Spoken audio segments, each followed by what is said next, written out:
Ce bréviaire est destiné à tous sans exception dans le champ de l'élection présidentielle de 2025. Comment ne pas voir que l'ECAM est interpellé quand on sait toutes les péripéties observées ces derniers jours à propos de l'application de l'article 80 du Code électoral relatif à la publication de la liste électorale nationale? Comment ne pas percevoir la mise en exergue de la responsabilité du Conseil constitutionnel à rester dans le juste sans prêter le flanc à des équivoques dans sa gestion du contentieux électoral? Comment encore ne pas voir une invite à la classe politique pour qu'elle se montre à la hauteur de l'événement en sachant bien mettre en branle ses partisans, la passion et les excès certainement en moins? Comment enfin ne pas comprendre qu'il est espéré que la presse accompagne avec professionnalisme et distinction ce rendez-vous d'envergure, un parti déjà pris par Equinox Télévision qui, au-delà de l'image, rend compte. Derrière cette sortie de Laurentine Coiffegueux, il y a une marque de fabrique consolidée par la nature des réflexions développées dans ses discours depuis qu'elle officie comme d'un d'âge de l'Assemblée nationale. Et même si la posture, celle d'être de facto du camp du parti au pouvoir, avec sa contrainte d'un soutien tous azimuts à Paul Biya et au système, pèse comme une épée de Damoclès, la doyenne de la chambre basse du Parlement n'en garde pas moins sous la semelle une bonne dose de bon sens qu'elle distille assez régulièrement. Sans doute qu'avec son âge, elle qui n'aspire plus à rien, n'a plus grand-chose à craindre. Cela ne justifie sans doute pas tout, quand on sait combien d'autres, de loin plus âgés que Laurentine Coiffegueux, n'osent le moindre dissensus dans l'océan de consensus qu'est devenu le Cameroun. Il faut bien tirer un coup de chapeau à Laurentine Coiffegueux pour sa clairvoyance. Alors que le landerneau politique camerounais est plus qu'en ébullition, à quelques mois de l'élection majeure de 2025, la doyenne d'âge de l'Assemblée nationale a, à l'occasion de l'ouverture de l'année législative 2025, appelé les différents maillons pouvant concourir à une élection apaisée à un sens élevé de responsabilité. À Elections Cameroun, elle rappelle, je cite, que ceux qui ont la charge d'organiser, qu'ils sachent organiser conformément aux règles établies.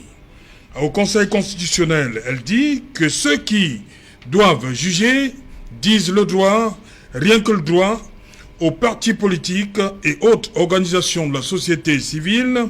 L'élu RDPC de la Meufou Famba est clair. Que ceux qui savent mobiliser, mobilisent afin de battre, le moment venu, tous les records de participation. Aux hommes d'église, Laurentine Coiffegueux, épouse Mbédé, rappelle que ceux qui savent sanctifier et invoquer les esprits, puissent-ils sanctifier et prier afin d'éloigner de notre terre le spectre de la division et l'esprit maléfique du diable. La doyenne d'âge de l'Assemblée nationale n'a pas manqué d'inviter ceux chargés de rapporter les médias, en l'occurrence traditionnels et sociaux, plus que jamais à rester professionnels et respectueux de la déontologie. Élection apaisée au Cameroun, la doyenne d'âge de l'Assemblée nationale sera-t-elle écoutée? Célébrer, en quelque sorte, l'honorable Coiffegueux du côté du MRC. Votre leader, le président national, Boris Kapto, parle de la voix de la sagesse. C'est rare de MRC qu'on applaudisse l'état du RDPC. Qu'est-ce qui s'est passé, comme on dit au Cameroun? Qu'est-ce qui n'a pas marché? Voilà, c'est ce qu'on dit. Au contraire, il y a beaucoup de choses qui ont marché. Oui. Qu'est-ce qui fait que l'honorable Coiffegueux soit célébré chez vous? Pas forcément célébré, mais reconnu à sa juste valeur. Parce que quand vous lisez le message du professeur Maurice Kamto au bénéfice de l'honorable, vous comprenez qu'il apprécie cette représentant du peuple à sa juste valeur. Si dans cette société, chacun pouvait dire des choses telles qu'elles sont, ou alors telles qu'elles devraient être, nous ne serions pas dans l'opposition. Chacun serait en train de dormir chez lui si les choses se passaient normalement. Et donc, du coup, quand on trouve quelqu'un de ce bord-là qui peut interpeller de cette façon-là, il est tout à fait normal qu'elle soit exaltée, qu'on attire l'attention du peuple citoyen, du peuple camerounais, du citoyen camerounais sur cette vérité-là. Quand elle demande aux gens de respecter les textes et que le digne représentant du RDPC sur ce plateau dit qu'il ne voit pas la nécessité, par exemple, de respecter l'article 80. C'est pas ce que j'ai dit. C'est quand même terrible. Vous déformez mes propos, c'est pas ce que j'ai dit. La liste nationale n'est pas nécessaire. Vous avez dit que la liste nationale la loi devrait être appliquée, mais il ne faudrait pas se focaliser dessus parce que le débat est ailleurs, ce que j'ai dit. Mais j'ai dit qu'il faut respecter la loi. Donc ne déformez pas mes propos. Après avoir dit que la liste nationale n'est pas nécessaire, je vais vous dire en quoi c'est nécessaire cette liste nationale. Avant de continuer sur les propos, sur le décryptage des propos de l'honorable, cette liste est nécessaire. Pourquoi? Moi, je m'appelle. Et vous avez d'abord, il faut bien comprendre, vous avez dit il y a les données personnelles qu'on ne devrait pas communiquer. Oui, mais oui, mais Serge Alain, c'est la fuite en avant. Quand on publie la liste communale dans le bureau de vote ici à Accra, est-ce qu'il n'y a pas les données personnelles là-bas? C'est la même liste qu'on demande de compiler, de faire en une seule et publier, rendre ça en un seul fichier compilé et publier. Est-ce qu'ici à quoi tout ce qu'on publie là, il n'y a pas de données personnelles là-bas? Il y a des données personnelles. Mais il faudrait comprendre pourquoi ils ne publient pas ces gens-là. Il y a bien des raisons pour comment ça. Vous êtes là-bas chez eux vous allez expliquer comment? Je vais vous dire. Vous avez les raisons? Oui, il y a des raisons. Il y a des raisons. C'est là le nœud de la fraude. C'est là le nœud de la fraude que Elecam organise depuis des années. Depuis plus de 10 ans. Souvenez-vous que quand Elecam commence à prendre fonction, on est environ 7 500 000 électeurs. Ils ont fait la refonte. On s'est retrouvé à 6 300 000. Cette année, ils nous donnaient un chiffre d'environ 8 millions. À supposer qu'il n'y avait même plus eu de toilettage. Entre 2012 et 2024, au 30 décembre 2024, on est à 8 millions. Saint-Jalin, en 12 années, Elecam n'a pu inscrire moins d'1 million de citoyens. Ils ne peuvent donc pas communiquer. C'est là l'embarras parce qu'en communiquant toute cette liste-là, ils ne savent pas s'il faut ressortir tous les 8 millions ou alors tous ceux qui ont été inscrits et qui ne vont pas entrer dans la liste ou alors faire moins. L'autre problème, c'est quoi? Il y a un activiste camerounais du Grand Nord là qui est en garde à vue depuis quelques jours parce qu'il a affiché Djoubaïro. Parce qu'il a fait une vidéo où il a affiché des multiples CNI, on ne sait pas si c'est le Camerounais, mais c'est des multiples cartes nationales d'identité par exemple, et des multiples cartes d'électeurs. Vous savez à quoi ça sert? Moi je m'appelle Tafo Joseph. Mon nom est inscrit dans le bureau de vote à Mélon. Cette liste permettra de savoir s'il n'y a pas un autre Tafo Joseph qu'on a fabriqué et installé à Guidigis, à Mankwa, à Yaoundé, à Bafia. Vous êtes le seul Tafo Joseph du Cameroun? Bien sûr, les données personnelles là, il faudrait qu'on sache pourquoi est-ce que ces noms-là se retrouvent, ces mêmes noms se retrouvent quelque part, plusieurs fois. Et les Camerounais ne sont pas capables d'expliquer. Et les Camerounais ne sont pas capables d'expliquer. Donc il y a ce minimum de respect. Vous avez la science infuse pour découvrir tous les tafos du Cameroun. Je ne vous ai pas coupé tout à l'heure. Non, mais c'est un débat. Je vous ai pas coupé. Comment vous avez la science infuse pour découvrir tous les tafos. Tous les tafos du Cameroun. Je ne sais pas si, le même nom. Je ne sais pas si c'est vous. Je peux vous assurer que moi j'ai rencontré un gars qui porte mon nom identique. Qui est né à Mélon et dont le père s'appelait Tafo Raphaël. Il porte mon nom de manière identique. Par exemple, je vais demander si je dis il porte mon nom de manière identique. Si la filiation est aussi identique. Parce que votre filiation, ce n'est pas seulement nom et prénom, ce n'est pas seulement Basile et Togo. Il y a bien d'autres différences. N'est-ce pas? Moi, je parle de cas de votre cas. Vous avez parlé de non, vous avez dit, vous avez des gens qui portent le nom de Basile et Togo. D'accord. Est-ce que le reste de la filiation est pareil? C'est la raison pour laquelle je demande si vous avez la science infuse pour savoir tout ce qui porte le nom de Tafo dans le monde. Si vous voulez me couper, on va jouer à ces jeux-là. Vous savez que je suis très fort pour ça. Donc, quand vous avez parlé non, mais n'essayez pas d'ensevelir d'abrutir les gens. Vous essayez d'abrutir les gens. Je peux vous laisser mon temps de parole. Hein. Allez-y, mais n'essayez pas d'abrutir les gens parce que vous ne laisserez pas abrutir les gens sur ce plateau. Je ne sais pas si je peux continuer ces gens-là. Il a dit, vous avez dit tout à l'heure que vous ne faites que respecter, demander au cadre du RDPC de respecter l'application stricte de la loi. Quand vous voyez un Minat venir parler en lieu et place de l'ECAM et du Conseil constitutionnel, ça c'est le respect de l'application stricte de la loi. Quand vous voyez le Conseil constitutionnel qui, dans son article 50 de la Constitution, dit que ces décisions s'imposent à toutes les autorités juridictionnelles, entre autres. Il dit que la Cour d'appel est compétente de connaître de tels problèmes et que la Cour d'appel se déclare à son tour incompétente. Ça, c'est le respect strict de la loi. C'est quand même curieux, non? Bon, maintenant, quand l'honorable dit que chacun devrait faire son travail, il s'adresse beaucoup plus à vos autorités. Par exemple, à Seminat, par exemple à Elecam, par exemple au Conseil constitutionnel. Vous devez leur relayer le message au lieu de venir les défendre. Donc, ce qui n'est pas tout à fait normal de venir les défendre à ce point. Vous dites que la publication d'une liste nationale n'est pas nécessaire. Auquel cas, il fallait donc aller à l'Assemblée nationale, demander à vos propres députés, parce que c'est vos députés qui ont voté cette loi-là. Je rappelle qu'en 2012, le RDPC était également majoritaire à l'Assemblée nationale.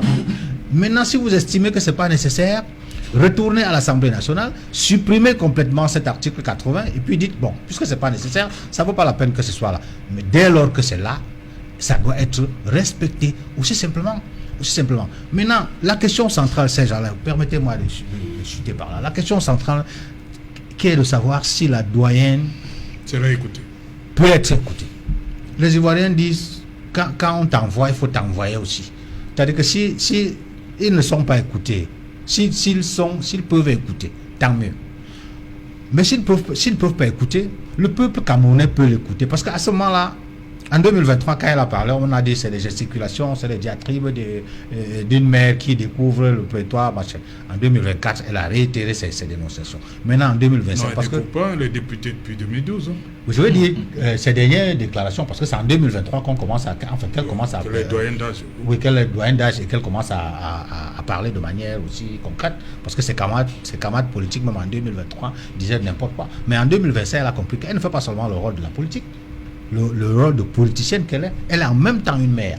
Et au crépuscule de son âge, elle se sent dans l'obligation de dire la vérité. On n'a pas seulement besoin de savoir si elle a des renseignements que nous n'avons pas. Elle suit l'actualité politique. Elle suit ce qui se passe dans le Cameroun. Elle constate qu'on arrête les gens partout parce qu'ils ont dit ci et ça. Elle constate que les libertés publiques sont bafouées. Est-ce qu'elle est écoutée? Est-ce qu'elle sera écoutée? Je ne pense pas qu'elle pourrait être écoutée. Le destin des Camerounais dépend des citoyens, à pouvoir s'inscrire par exemple. Quand je dis qu'elle ne peut pas être, que je doute qu'elle soit écoutée, c'est parce que je voudrais prendre quelques petits exemples aussi importants pour nous permettre de comprendre qu'il est difficile de croire qu'elle sera écoutée par ses autorités. Prenons l'article 45 de la Constitution qui dit les chartes et les conventions ratifiées sur le plan international sont au-dessus de nos lois. Le Cameroun, par exemple, a ratifié la convention qui interdit aux tribunaux d'exception, c'est-à-dire que les tribunaux militaires, de connaître des dossiers concernant les civils. Mais tous les jours, vous voyez les civils condamnés au tribunal militaire. Est-ce qu'ils ne savent pas? Est-ce qu'ils ne se rappellent pas avoir ratifié une convention comme celle-là? Ils ne se rappellent pas de cette disposition? Ils ne se rappellent pas de cette disposition-là, de la Constitution. C'est une disposition de la Constitution. Revenons en 2022. Le Cameroun a ratifié toutes les chartes de l'ONU et les conventions de l'ONU concernant les droits de l'homme. C'est ce groupe de travail de l'ONU qui dit, à la suite d'un travail minutieux, d'une enquête minutieuse menée de part et d'autre, concernant toutes les parties, qui déclare que les prisonniers politiques, pas seulement ceux du MRC, mais beaucoup plus concernant les prisonniers du MRC, sont arbitrairement détenus au Cameroun et qu'il faudra les libérer. Jusqu'aujourd'hui, ils ne sont pas libérés. Vous croyez qu'ils n'ont pas compris ce message des groupes de travail? Prenons un autre exemple. Oui, entre 2006, je vais chuter par là, entre 2006 et 2019, je m'arrête d'abord à 2019, il y a eu l'opération, on a mis plein de textes dans ce pays qui condamnent, qui sanctionnent la corruption et les distorsions des deniers publics. Ces gens-là. Est-ce que depuis que ces lois existent, il y a eu une seule année où on a fini sans entendre qu'il y a corruption, détournement d'argent par-ci, par-là. Ils n'ont jamais compris ça. Entre 2006 et 2019, vous pouvez compter combien de ministres sont en prison, combien ont détourné de l'argent. Et entre 2019 et maintenant, on ne peut même plus évaluer. Donc ils sont autistes. Voilà, Aloïs Onana, le message très fort de l'honorable Kouafégué, est-ce qu'il, selon vous, elle peut être écoutée, cette dame?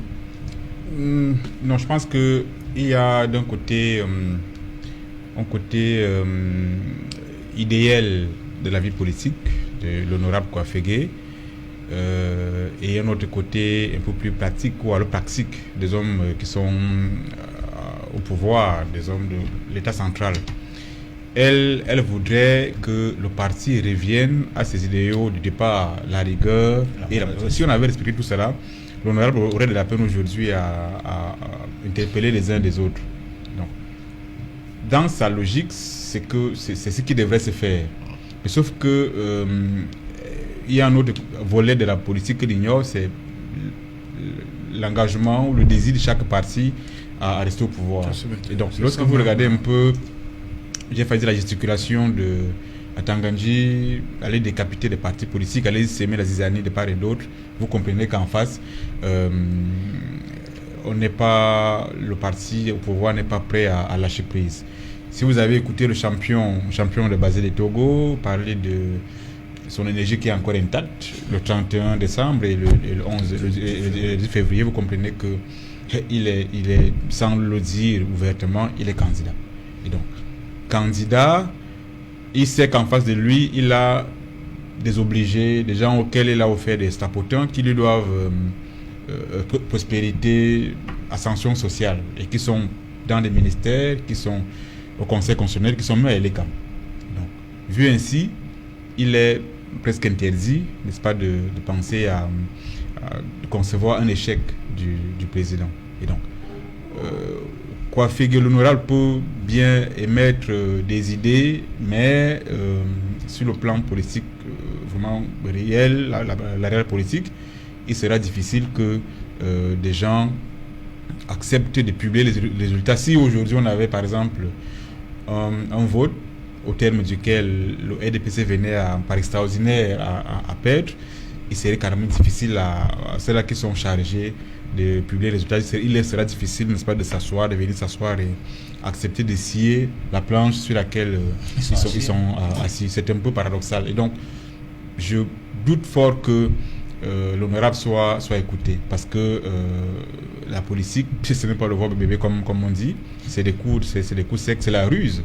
Et après 43 ans, il y en a forcément qui voudraient conserver le pouvoir afin de conserver, de défendre ce qu'ils ont eu amassé pendant ces années-là comme fortune. Quand je parle de fortune, le mot n'est pas de moi. Vous vous souvenez qu'on a parlé de voleurs à col blanc. Le mot est sorti de la voie la plus autorisée, c'est-à-dire qu'il reconnaît en son sein qu'il a formé des gens qui sont devenus, qui puisent dans la fortune publique.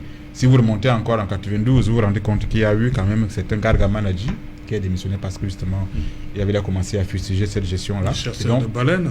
Forcément, on sait pertinemment qu'il y en a.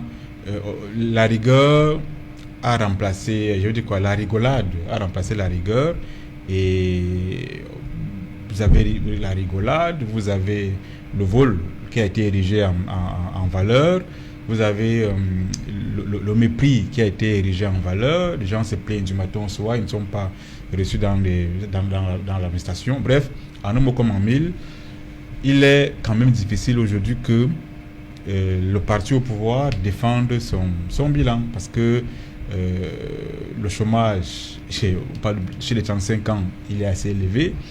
Au niveau des infrastructures, oui, on a des stades, mais dès qu'on est sorti des stades, vous commencez à chercher ce qu'il faut encore mettre à l'actif du régime. Donc, le régime ne regarde pas de ce côté-là. Ce qu'il veut, c'est rester encore au pouvoir. Vous avez peut-être vu le SGPR aller, j'ai failli dire se pavaner dans la Léquier. Depuis que je suis né, je n'ai jamais vu là-bas. Je n'ai jamais vu un SGPR dans la Léquier.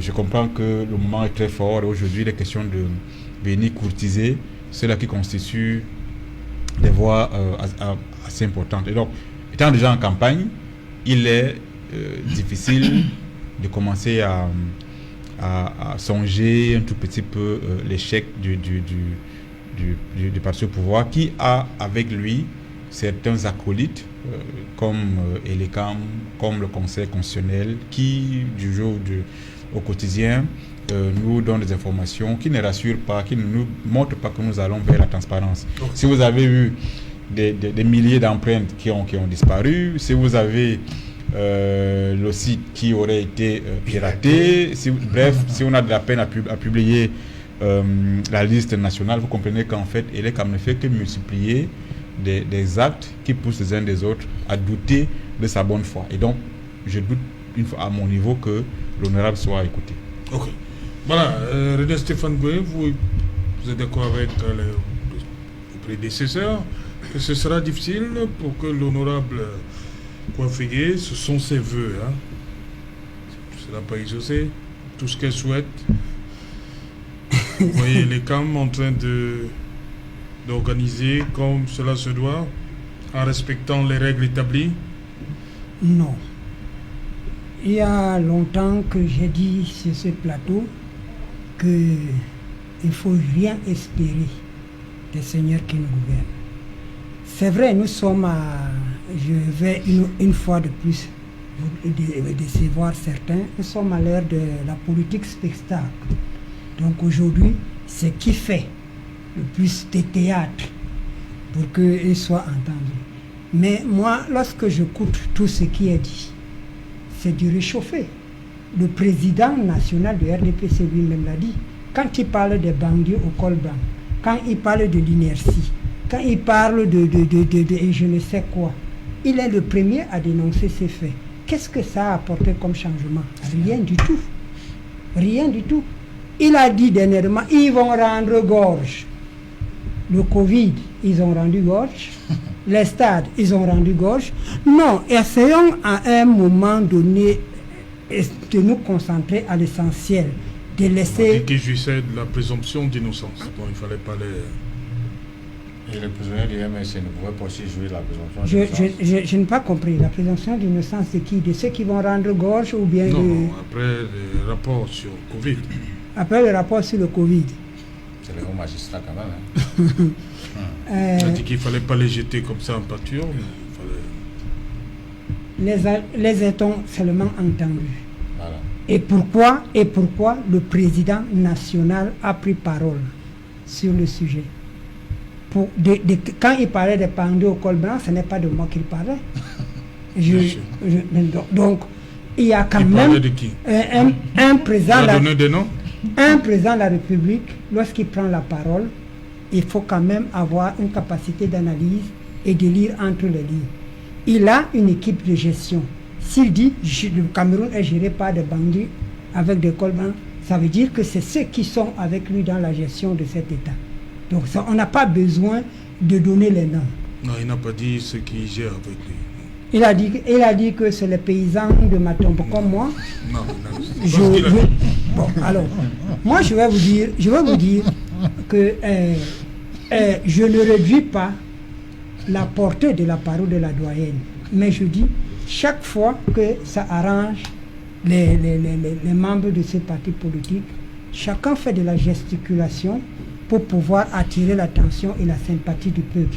Parce qu'on sait qu'aujourd'hui, tout le monde sait qu'est-ce qu'il faut venir au plateau de Equinox pour qu'à la rue, le premier taximan qui nous prend, il nous dise mais je t'ai écouté, tu es superbe, machin, tout ceci, cela, mais sans que ça ne soit traduit par le... Je continue à penser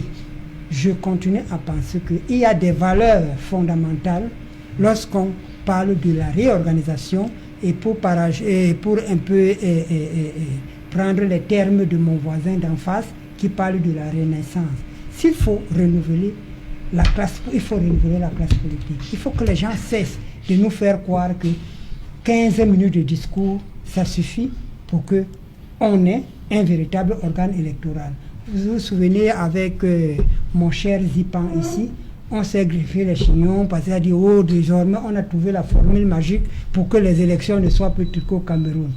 Mais écoutez, lorsqu'on veut véritablement que les choses avancent, on sait quelles sont les sphères de décision de ce pays. Ce n'est pas sur le pupitre de l'Assemblée nationale qu'on a... Si c'est une dénonciation, oui. Populaire, oui. Si on veut engager... Mais on sait très bien où se prennent des décisions. Et les sphères de décision ont leur méthode de fonctionnement. Et on sait comment faire. Et c'est pour ça que lorsque nous, les partis politiques, on nous invite à produire des propositions et que ces propositions-là ne sont ni écoutées ni intégrées, on a d'autres formes de lutte comme la rue, comme les meetings, comme la désobéissance civile, etc. Ils vont dire que vous appelez à l'insurrection. Oui, j'assume. C'est les formes de lutte politique que je cite. Je n'ai pas que j'appelle à l'insurrection. Ce ne serait pas la première fois. D'ailleurs, je suis descendant d'un bandit, c'est d'une autorité publique. Donc, j'assume le fait d'être un nationaliste révolutionnaire et je peux faire des propositions. Pour revenir à l'élection, est-ce que la doyenne sera écoutée? Il faut que les citoyens s'engagent à défendre leur vote. Vous savez, il y a les partis du Cameroun, et je le dis tout le temps. Oui, moi, à mon ma tombe natale, on ne peut pas truquer les élections.